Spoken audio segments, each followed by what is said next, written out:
कि ग्राह को उबारा है। सबसे पहले ग्राह का कल्याण हो गया।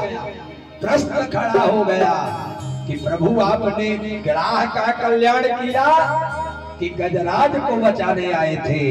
भगवान ने कहा भैया जो मेरा चरण पकड़ता है उसका कल्याण मैं बाद में करता हूँ, लेकिन जो मेरे भक्त का चरण पकड़ लेता है उसका कल्याण मैं पहले कर देता हूँ। तो इस कथा से एक रहस्य निकला कि जीवन में हारे पे हरिनाम, जो परिवार में आप अपनी मति गति को लगा करके बैठे हैं, अंत में भगवान ही काम आने वाले हैं।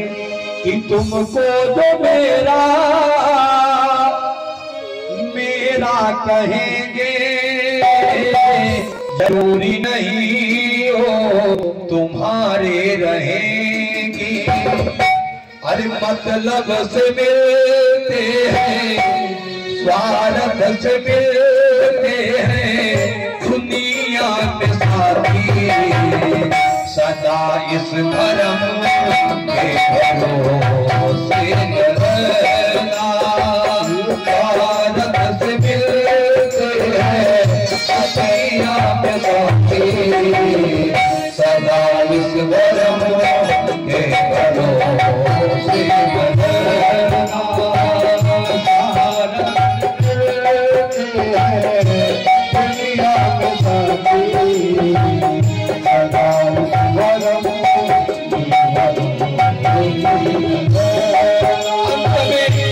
गजराज की बुद्धि भूल गई और कहता है कि दुनिया वाले से बैठे लगा दिल, जय हो। अपने प्रभु को हृदय से भुलाया, ऐसी नादानियां कर गए हम। अपने प्रभु को हृदय से हटाया, यूं हजारे मिले जिंदगी में, वक्त पर सबने किया किनारा। ऐसी दुनिया समझ में जब आई, सोच कर रो पड़ा दिल बेचारा। यहाँ सभी है प्रेम लगाकर ठगने वाले, प्रीति जताकर खुद ही प्रेम बदलने वाले। मेरा मतलब कहता कब अपने होते हैं, चलते चलते चौराहों पर मिलने वाले। ये जो संसार का मिलन है यह वास्तविक मिलन नहीं है। प्रेमी और मिलन तो एक का ही है। वह किसका? भगवान का। इसलिए अगर प्रेम करना है तो भगवान से ही प्रेम करो। अंत में उसी की शरण में जाने से गति और मुक्ति प्राप्त होती है। इस कथा का सार यही है। और 8वें स्कंद में राजा बलि की कथा सुनाया। इस कथा को कल आपको पूतना के प्रसंग में सुनाएंगे। अब 9वें स्कंद में सबसे पहले 2 अध्याय में राम की कथा सुनाई। तब कृष्ण का जन्म बाद में हुआ। पहले 2 अध्याय में राम की कथा सुनाई। अब आपने पहले दिन ही सुना था कि भागवत में 335 अध्याय, 12 स्कंद, 18,000 श्लोक है। तो इस 335 अध्याय में रामचरित्र के लिए केवल 2 अध्याय व्यास जी ने लिखा। 335 अध्याय में कृष्ण का चरित्र लिखा।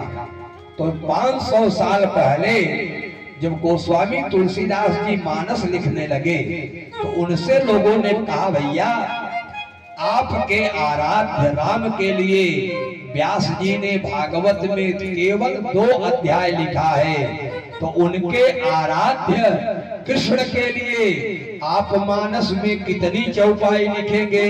तो गोस्वामी जी ने कहा कि भैया अगर मेरे आराध्य राम के लिए केवल 2 अध्याय है तो उनके आराध्य कृष्ण के लिए केवल 2 चौपाई है। तीसरी बार कृष्ण का नाम ही नहीं लिखा रामचरितमानस में। कहा जब जदुवंश कृष्ण अवतारा, एक बार, और कृष्ण तनय हुई है पति तोरा, 2 बार। तीसरी बार कृष्ण का नाम नहीं लिया। अगर उनके ग्रंथ में केवल 2 अध्याय तो मेरे ग्रंथ में केवल 2 चौपाई।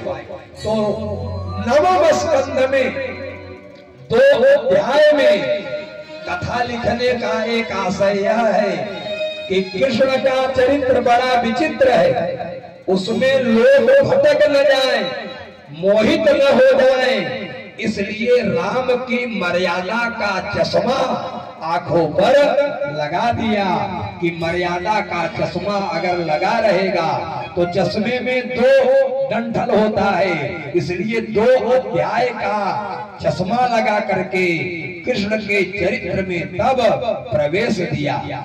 तो कृष्ण के चरित्र में प्रवेश करने के पूर्व राम के चरित्र की कथा में हम आप प्रवेश करते हैं। राम का जन्म सूर्य वंश से 39वीं पीढ़ी में हुआ।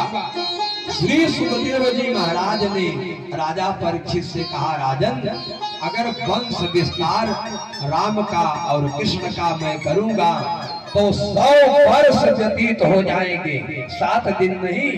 कथितो वंश विस्तार भवता सोम सूर्यो, का महाराज भगवान के इस विस्तार का अगर मैं वर्णन करूंगा तो 100 वर्ष में भी इनका विस्तार पूर्वक वर्णन नहीं हो पाएगा, इसलिए संक्षेप में कथा को रख दिया। का महाराज सबसे पहले भगवान नारायण के नाभि से ब्रह्मा जी पैदा हुए। का ब्रह्मा से मरीचि हुए, मरीचि से कश्यप हुए, कश्यप से विवस्वान हुए, विवस्वान से साध्यदेव मनु हुए और उनकी श्रद्धा नाम की